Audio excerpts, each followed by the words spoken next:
ఈ దినము gift of Jesus, యేసు ఇచ్చు బహుమానం పరిచర్య ద్వారా మీకు వచ్చేసిన వర్డ్ ఏమిటి అంటే 19వ కీర్తన 14వ వచనం, యెహోవా నా ఆశ్రయ దుర్గమ, నా విమోచకుడా, నా నోటి మాటలను నా హృదయ ధ్యానములను నీ దృష్టికి అంగీకారం లగునుగాక. Let the words of my mouth and the meditation of my heart be acceptable. అంటే నా నోటి మాటలు నీ దృష్టికి అంగీకారము లగునుగాక. చాలా ముఖ్యమైన ఒక పాయింట్ అండి. మన నోటి మాటలు దేవునికి అంగీకారముగా ఉండాలంటే కొద్దిగా కష్టమే. ఈ లోకంలో ఉన్న ప్రజలకు ఇది చాలా కష్టం. ఎందుకంటే మేము కూడా ఒక్కొక్కసారి మంచిగా వాడబడుచిన మేము కూడా కొద్దిగా మిస్ అవుతాం.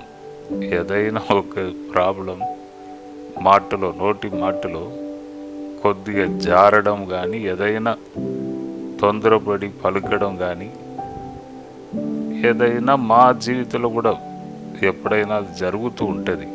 మన నోటి మాటలను కరెక్ట్గా కాపాడుకోవడం చాలా కష్టమే. కానీ దేవుడు మనకు తోడుగా ఉండే, మన నోటికి ఆయన తోడుగా ఉండే తప్పకుండా అది కంట్రోల్లో ఉంటుంది. అందుకే పరిశుద్ధాత్మ దేవుడు పై గదిలో శిష్యులు అక్కడ కూడి ఉన్నప్పుడు అక్కడ దిగి వచ్చాడు, అందరిని నింపాడు. ఫస్ట్ నాలుకను, నోరును తన కంట్రోల్లో తీసుకొచ్చాడు. అందుకే పరిశుద్ధాత్మ అనుభవం పొందాలని పదే పదే మేము చెప్తున్నాం. పరిశుద్ధాత్మ అనుభవం పొందితే మీ నోరు దేవుణ్ణి ఒక కంట్రోల్లో ఉంటుంది. ఒక్కొక్కరు ఒక్కొక్క భాషలో మాట్లాడిరి అంటే అర్థం ఏమిటి అంటే నోరు దేవుడు కంట్రోల్ చేస్తున్నాడు. అందుకే నూతన భాషలు మాట్లాడగలుగుతున్నాం. దేవుణ్ణి కంట్రోల్లో ఉన్నది. మోషేతో దేవుడు అంటున్నాడు, నీ నోటికి నేను తోడై ఉంటాను, నీ నోటికి నేను నోరుగా ఉండి నేను మాట్లాడుతాను. అవును, ఏమి పలుకవలసి ఉన్నదో నేను చెప్తాను, నీకు నేను బోధిస్తాను, నేను నడిపిస్తాను, నేను మాట్లాడుతాను. కాబట్టి నోటి మాటలను దేవునికి అనుకూలముగా, దేవుడు ఇష్టపడినట్లు మన నోటి మాటలను మన జాగ్రత్తగా కాపాడాలంటే దేవుడు ఆ వ్యక్తికి తోడుగా ఉండాలి, లేకపోతే చేయలేం. అవును, బైబిల్ గ్రంథంలో 34వ కీర్తన 13వ వచనంలో చెడ్డ మాటలను పలుకకుండా నీ నాలుకను, కపటమైన మాటలు పలుకకుండా నీ పెదవులను కాచుకొనుము.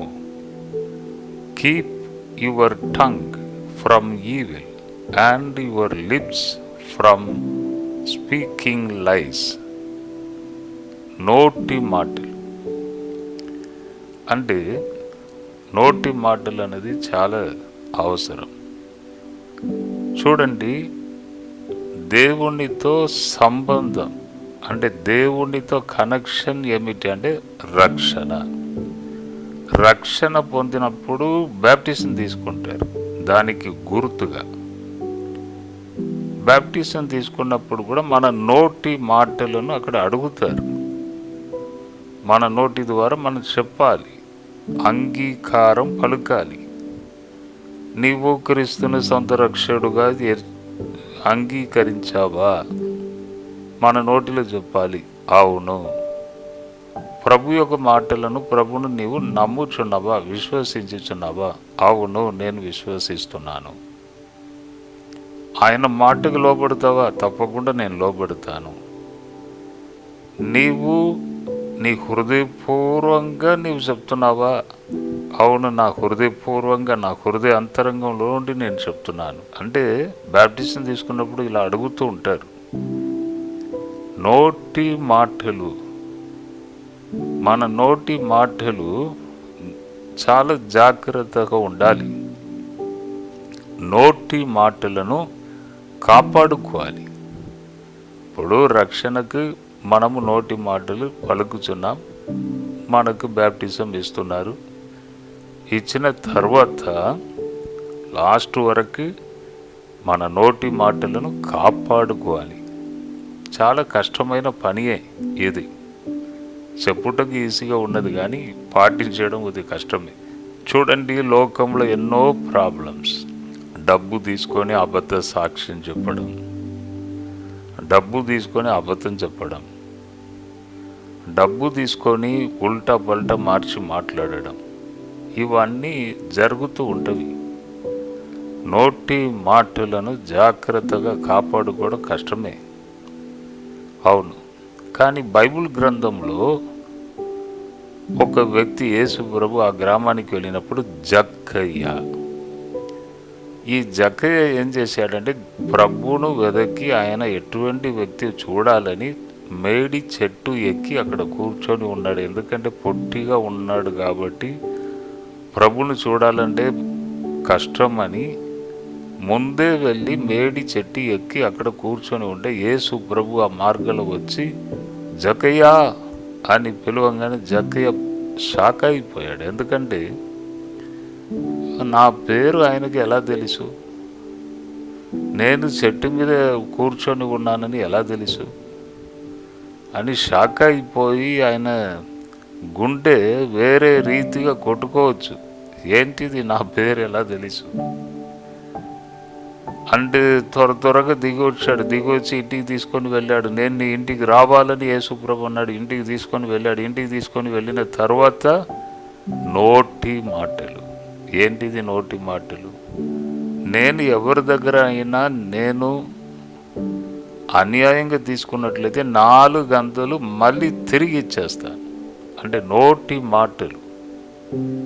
రక్షణ పొందాలంటే నోటి మాటలు కూడా మనము పలకాలి దేవునితో. దేవా, నేను చేసిన పాపాలన్నీ క్షమించుము, నీ రక్తం ద్వారా నన్ను కడుగుము అంటే నోటి మాటలతో మనం పలకాలి. అప్పుడే రక్షణ వస్తుంది.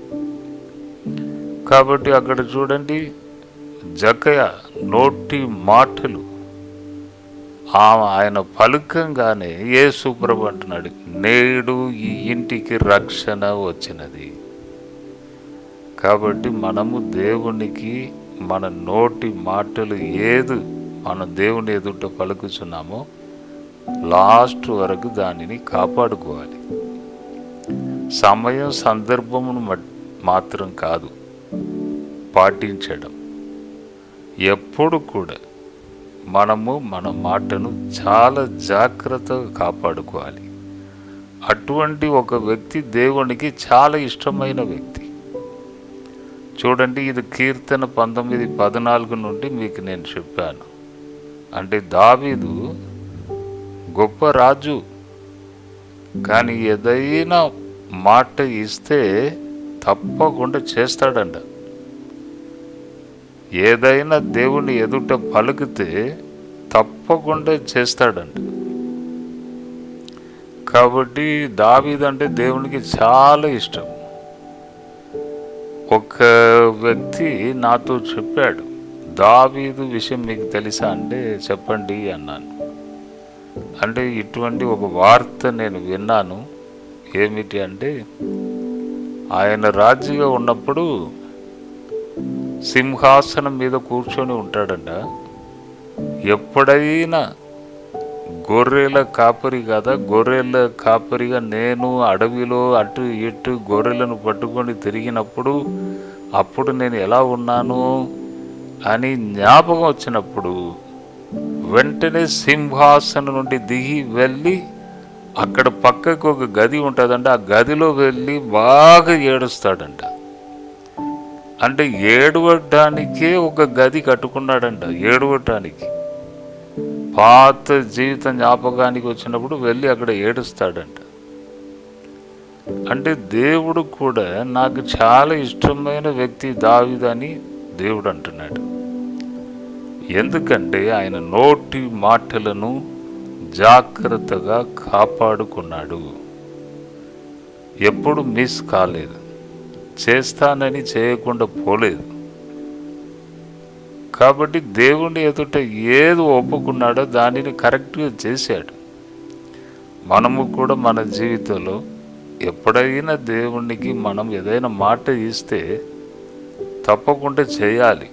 నేను ఫస్ట్ కష్టంలో ఉన్నప్పుడు నేను ఎలా ప్రార్థన చేశానంటే, దేవా నన్ను ఒక్కసారి నీవు దీవించి చూపించు, ఆ తర్వాత అన్నిటినీ నేను వదులుకొని నీ సేవకు వస్తాను. ఒక్కసారి నేను ఉన్నాను, నేను బ్లెస్ చేయగలను, ఒక వ్యక్తిని పైకి తీసుకొని రాగలను అని ఒకసారి చూపించు, ఆ తర్వాత నేను సేవకు ఫుల్ టైం సేవకు వచ్చేస్తానని చెప్తే చెప్పినట్టు చేయలేదు. ఫ్యాక్టరీ బాగానే నడుస్తుంది, 5 రాష్ట్రములకు సప్లై అవుతున్నది, బాగా వాహనములు చాలా ఎక్కువైపోయినవి, బాగా దేవుడు విస్తరింపజేశాడు, అన్నీ బాగా నడుస్తుంది, దేనిని కూడా నేను పట్టించుకోవట్లేదు. అప్పుడు నా ఫ్యాక్టరీ ఆగిపోవడం జరిగింది 2015లో. అప్పుడు ప్రభు అన్నాడు, ఏంటిది నువ్వు ఏం చెప్పావు, అప్పుడు ఇలా చెప్పావు కదా, ఇప్పుడు ఏం పట్టించుకోవట్లేదు, నేను దీవించాను నిన్ను, మళ్ళీ నా సేవ చేయాలి కదా, నీ మాటలు అనేకులకు అవసరం కదా అంటే మళ్ళీ నేను కొన్ని రోజులు ఆలోచిస్తున్నాను. ఎందుకంటే మాట ఇస్తే మాట ప్రకారం మనం నిలబడాలి. కాబట్టి ఫుల్ టైం సేవ చేస్తా అని చెప్పాలంటే దాని కొరకు ఆలోచించాను, మరి చెప్పాలన్నా వద్దా అని ఆలోచిస్తున్న ఫ్యాక్టరీ ఆగిపోయింది. ఒక దినం అయితే నేనేం చేశానంటే ఏకాంత ప్రార్థనకు వెళ్ళి దేవుని సన్నిధిలో పడి, దేవా నీ కొరకు నేను సేవ చేస్తాను, నాకు ఫ్యాక్టరీ లేకుండా పర్వాలేదు, నీ కొరకు సేవ చేస్తానని దేవుని సన్నిధిలో వెళ్ళి సరెండర్ అయ్యాను. అప్పుడు ప్రభు అన్నాడు, ఈ మాట చాలు, ఈ మాట కొరకే నేను ఎదురు చూశాను, నాకు ఫస్ట్ ప్లేస్ ఇచ్చిచున్నావా అది చాలు, మొదటి స్థానం, మొదట దేవుని రాజ్యమును వెతుకుడి, అప్పుడు అన్నీ మీకు ఇవ్వబడును. కాబట్టి చెప్పావు కదా చాలు. ఇప్పుడు ఆగి ఉన్న ఫ్యాక్టరీ నడవని, అది నేనే ఇచ్చాను కాబట్టి నడవని, కొద్ది రిస్క్ తీసుకో, మళ్ళీ సరిచేయి, తర్వాత నేను చెప్పినప్పుడు నువ్వు సంపూర్ణంగా వచ్చేసాయని ప్రభు నన్ను నడిపించాడు. ఈ మాట చాలు అని ప్రభు చెప్పాడు. అంటే మనము ఏది పలుకుచున్నామో దేవుని ఎదుట దానిని కాపాడుకోవాలి. అటువంటి వ్యక్తులను దేవుడు ఎక్కువ ఇష్టపడుచున్నాడు. కొందరు మాట ఇస్తారు, అన్నీ ఇస్తారు, కొద్దిగా దేవుడు ఆశీర్వదించగానే ఇంకెవరు కనబడరు. అటువంటి వారు దేవునికి ఇష్టంగా ఉండరు. నోటి మాటలను కాపాడుకొనుచున్న వారు దేవుని దృష్టిలో ఎప్పుడు దేవునికి ఇష్టమైన వ్యక్తులుగా ఉంటారు. కాబట్టి ఈ దినం వాక్యమును వినుచున్న మీరు దేవునికి ఇష్టమైన వ్యక్తులుగా, దావీదు వలె దేవునికి ఇష్టమైన ఒక వ్యక్తిగా ఉండాలని ఈ వాక్యం ద్వారా మీతో నేను మాట్లాడుచున్నాను. ప్రార్థన చేస్తాం, అడగండి, తప్పకుండా దేవుడు మీకు ఇస్తాడు. ప్రభువా, ఒక్కసారి మేము ప్రార్థన చేస్తున్నాం, నీ సన్నిధిలో మా హృదయమును నీ వైపు తిరుపుచున్నాం. ఒక్కసారి ఎవరెవరు ఈ వాక్యమును విన్నారో అందరినీ నీ కృపతో నింపండి తండ్రి. బలహీనతను తీసివేయండి, బలాన్ని అనుగ్రహించండి. ఈరోజు ఎక్కడికి వెళ్ళినా, ఏ పనికి వెళ్ళినా విజయం దయచేయండి, నీ సన్నిధి దయచేయండి, భద్రత దయచేయండి. స్తోత్రం. పిల్లలు, ఫ్యామిలీ అందరినీ బాధ్యత తీసుకోండి. ఆటంకములను యేసు నామంలో బంధించి ప్రార్థన చేస్తున్నాం. ఇప్పుడే ఏ దుష్ట క్రియలకు అధికారం లేదు. ఇప్పుడే తల నుండి అరికాల వరకు శక్తి ప్రవహించునుగాక. ప్రభువా, మరణ స్థితిలో ఉన్నవారిని లేపండి తండ్రి. మరణ పడుకలో బాధపడుచున్న వారిని లేపండి తండ్రి. యేసు నామంలో బలం పొందుదురుగాక. యేసు నామంలో లేచి నడుచుదురుగాక. In the name of Jesus, in the name of Jesus. ప్రభువా, ప్రతి ఒక్కరిపై నీ కృప దిగొచ్చునుగాక. ఘనత మహిమ నీకే. యేసు నామంలో అడిగి వేడుకొనుచున్నాను తండ్రి. ఆమేన్. జడ్సన్ అబ్రహాం యూట్యూబ్ ఛానల్ని సబ్స్క్రైబ్ చేసుకోండి. తరువాత వచ్చుచున్న సందేశాలను వినండి, లైక్ చేయండి, షేర్ చేయండి. బంధువులు, తెలిసిన వారు, మీ ఫ్రెండ్స్ అందరికీ చెప్పండి. సబ్స్క్రైబ్ చేసుకోమని చెప్పండి. ప్రభు మిమ్మల్ని దీవించునుగాక. జడ్సన్ అబ్రహాం తెలుగు ఈ ఛానల్ను కూడా మీరు సబ్స్క్రైబ్ చేసుకోండి. వచ్చుచున్న సందేశాలు వినండి. తెలిసిన వారు, బంధువులు అందరికీ మీరు తెలియజేయండి. ఫ్రెండ్స్కి చెప్పండి, సబ్స్క్రైబ్ చేసుకోమని చెప్పండి. ఆత్మీయ బ్లెస్సింగ్స్ పొందండి. వాక్యమును వినండి. ప్రభు మిమ్మల్ని దీవించునుగాక. God bless you, God bless you, God bless you. అందరికీ శుభవార్త.